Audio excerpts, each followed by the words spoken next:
Hello guys, நாம் இந்த வீடியோவில் எதை பற்றி பார்க்க போகிறோம்னா போக்குவரத்து துறையிலேருந்து வந்திருக்கிற ஒரு முக்கியமான அறிவிப்பை தாங்க இந்த வீடியோவில் பார்க்கலாம். போக்குவரத்து துறையில் என்ன ஒரு முக்கியமான அறிவிப்புகள் வெளிவந்திருக்கு அப்படின்னு வந்து பார்த்திங்கன்னா, போக்குவரத்து துறையில் வந்து பார்த்திங்கன்னா டிரைவர் மற்றும் கண்டக்டருக்கான பதவி ஆணை எப்போ வரும் அப்படின்னு நிறைய பேர் கேட்டுட்டு தாங்க இருக்காங்க. இதற்கான முடிவுகளை பற்றி தாங்க இந்த வீடியோவில் டீட்டெயிலாக பார்க்கலாம்.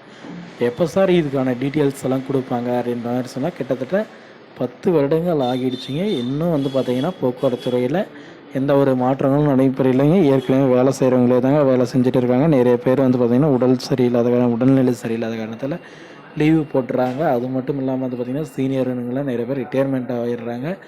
இப்போ மற்ற காரணங்களால் வந்து பார்த்திங்கன்னா நிறைய கண்ட்ராக்டர் டிரைவர்கள் வந்து பார்த்திங்கன்னா வேலைக்கு வர முடியாத சூழ்நிலையில் இருக்காங்க. இதனால் வந்து பார்த்திங்கன்னா நிறைய பேருந்துகள் இயங்கப்படாதனால வந்து பார்த்திங்கன்னா நிறைய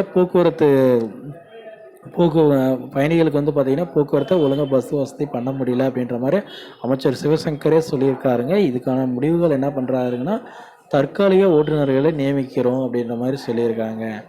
ஏன்னா தற்காலிக ஓட்டுநர்கள் வந்து பார்த்திங்கன்னா மணிக்கு வந்து 150 ரூபாய் சம்திங் வாங்குறாங்க அப்படின்ற மாதிரி 1600 சம்திங் ஒரு நாளைக்கு கூலின்ற மாதிரி பேசி இது வந்து பார்த்திங்கன்னா நியமிக்கிறோம் அப்படின்ற மாதிரி சொல்லியிருந்தாங்க. எல்லா கோட்டத்துலேயும் வந்து பார்த்திங்கன்னா எல்லா பணிமனையிலையும் நியமிக்கப்படுறோம். ஏன்னா வந்து பார்த்திங்கன்னா பாதுகாப்பு அதுக்கு அப்படின்றதுனால வந்து பார்த்திங்கன்னா நிறைய ஆள் பற்றாக்குறைன்றதுனால நிறைய பேருந்துகளை இயக்க முடியாத காரணத்தால் வந்து பார்த்திங்கன்னா இந்த மாதிரியான முடிவுகள் எல்லாம் எடுக்க போயிடும் அப்படின்ற மாதிரி சொல்லியிருக்காங்க. பட் ஆனால் போஸ்டிங் எதுவும் போடுற மாதிரி எதுவுமே தெரியலைங்க. அதாவது தற்காலிகமாக வந்து பார்த்திங்கன்னா கான்ட்ராக்ட் மூலமாக வந்து பார்த்திங்கன்னா ஓட்டுநர்களை நியமிக்கிறத பற்றி மட்டும்தாங்க இந்த அரசு வந்து பார்த்திங்கன்னா ஆலோசனை செஞ்சுட்டு இருக்குங்க.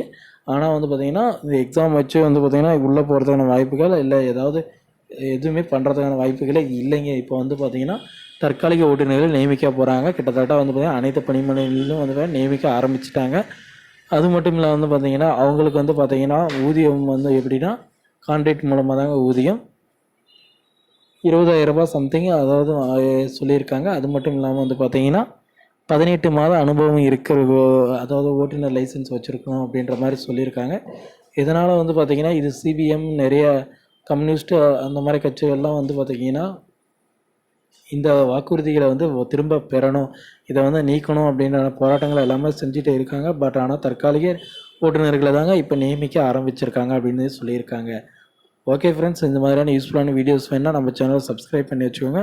அப்போ தான் நான் போடக்கூடிய ஒவ்வொரு வீடியோவும் வந்து பார்த்திங்கன்னா உங்கள் மொபைலுக்கு நோட்டிஃபிகேஷனாக வரும். பக்கத்துலேயே ஆல்னு ஒரு பட்டன் இருக்கும், அதையும் கிளிக் பண்ணி வச்சுக்கோங்க. மறக்காமல் சப்ஸ்கிரைப் பண்ண அழுத்தி வைங்க ஃப்ரெண்ட்ஸ். தேங்க்யூ.